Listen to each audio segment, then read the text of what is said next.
Nama saya Radit dengan NIM C1B1230994, jurusan Sosiologi, Fakultas Ilmu Sosial dan Ilmu Politik, Universitas Solo. Saya selaku Ketua Kelompok 3 mata kuliah Pemberdayaan dan Pengembangan Masyarakat Pesisir. Di sini saya akan menjelaskan terkait pemberdayaan perempuan dan kesetaraan gender di masyarakat pesisir. Studi kasus di Desa Baju Indah, Kabupaten Konawe Selatan, Sulawesi Tenggara. Langsung saja latar belakang bahwa masyarakat pesisir merupakan salah satu kelompok sosial yang kehidupannya sangat bergantung pada sumber daya dan laut. Mereka memiliki karakter sosial, ekonomi, dan budaya yang khas. Namun, sebagian besar masyarakat pesisir masih hidup dalam kondisi ekonomi menengah ke bawah dan sangat rentan terhadap perubahan cuaca serta fluktuasi harga hasil laut.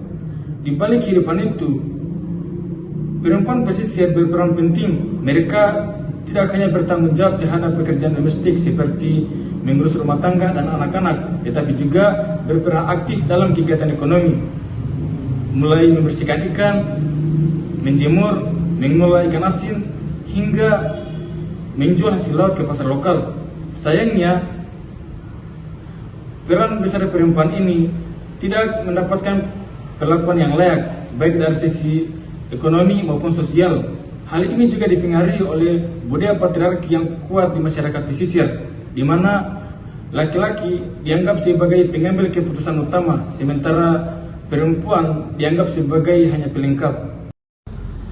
Dari latar belakang di atas, kami mengambil beberapa rumusan masalah. Yang pertama, bagaimana kondisi sosial dan ekonomi perempuan di masyarakat pesisir Desa Baju Indah.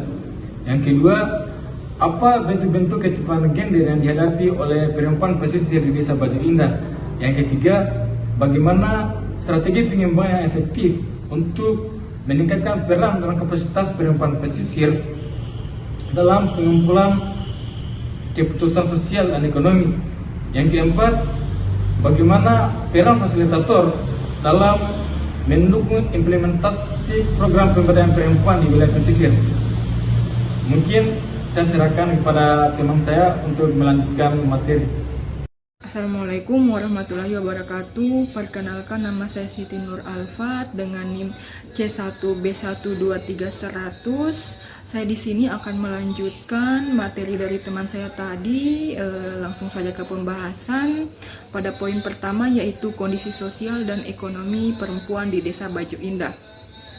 Desa Baju Indah memiliki penduduk sekitar 2.000 jiwa, sebagian besar laki-laki bekerja sebagai nelayan atau pembudidaya rumput laut. Sementara itu, perempuan biasanya terlibat dalam kegiatan pasca panen seperti mengolah, mengeringkan, dan menjual hasil tangkapan laut.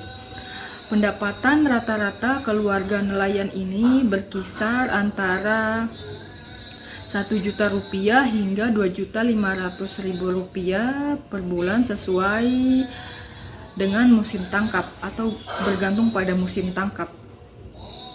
Kondisi ini mengakibatkan perempuan di Desa Baju Indah ini sering ikut menambah penghasilan keluarga melalui usaha kecil seperti pembuatan abon ikan atau kerupuk ikan.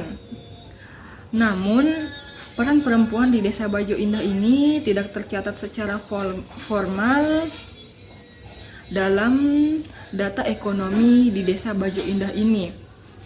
Selain itu, pendidikan perempuan di Desa Baju Indah ini tergolong masih rendah, hanya sekitar 20% saja yang menamatkan SMA. Rendahnya tingkat pendidikan dan keterampilan perempuan di Desa Baju Indah ini berdampak pada keputusan mereka dalam mengelola keuangan, memanfaatkan teknologi, dan mengakses bantuan modal. Dengan kata lain, perempuan di Desa Baju Indah ini memiliki beban ganda, tetapi tidak memiliki kontrol lebih terhadap penghasilan ekonomi dan pengambilan keputusan baik dalam rumah tangga maupun di tingkat desa. Baik, itu saja dari saya. Sekian dan terima kasih. Assalamualaikum warahmatullahi wabarakatuh. Perkenalkan, nama saya Nurlis Karina dengan NIM C1B123090.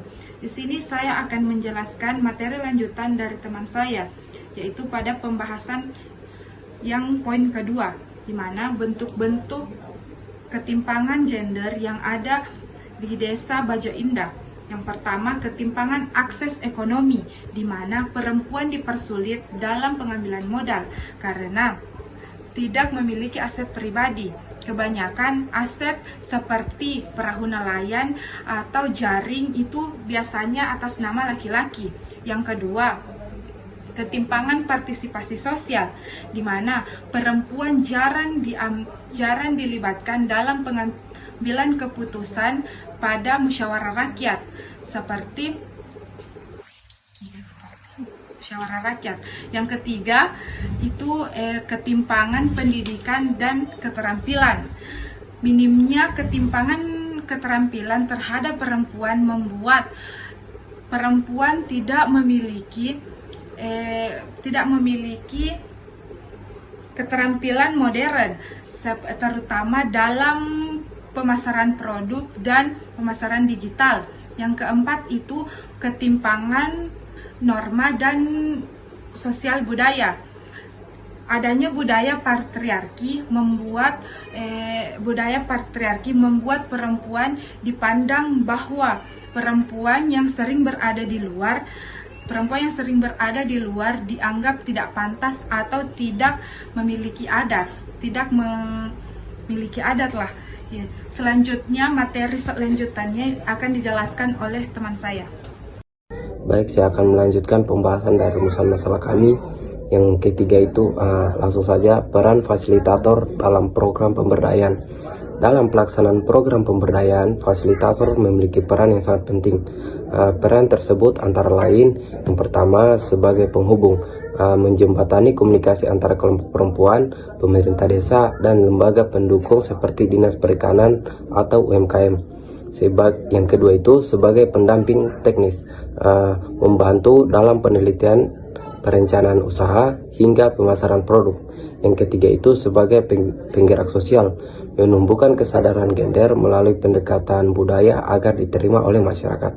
Yang ketiga itu sebagai evaluator, menilai pengembangan program dalam memastikan keberlanjutan kegiatan setelah program itu berakhir. Mungkin itu saja dari saya serahkan kepada teman saya. Bismillahirrahmanirrahim. Assalamualaikum warahmatullahi wabarakatuh.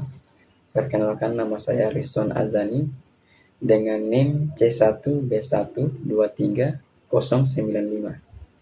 Baik, langsung saja saya di sini akan melanjutkan penjelasan dari teman saya, yaitu poin keempat,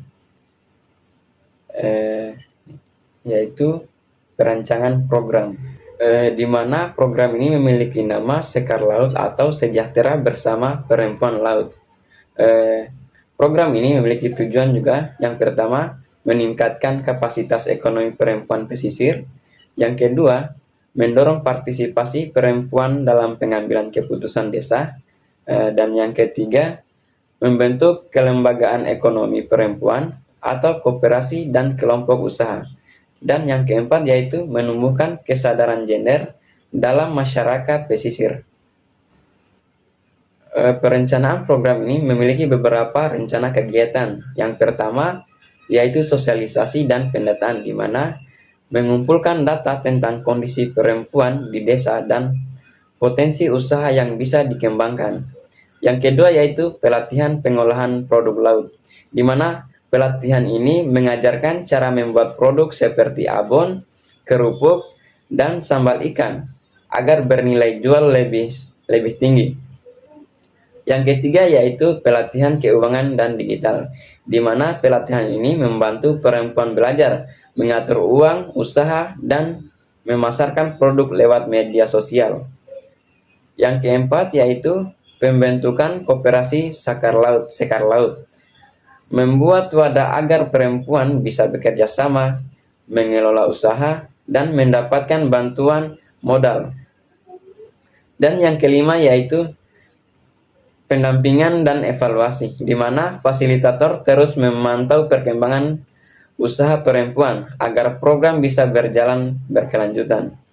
Nah, terus ada juga yang namanya indikator keberhasilan. Indikator keberhasilan ini ada beberapa poin. Yang pertama yaitu terbentuknya kelompok usaha perempuan aktif.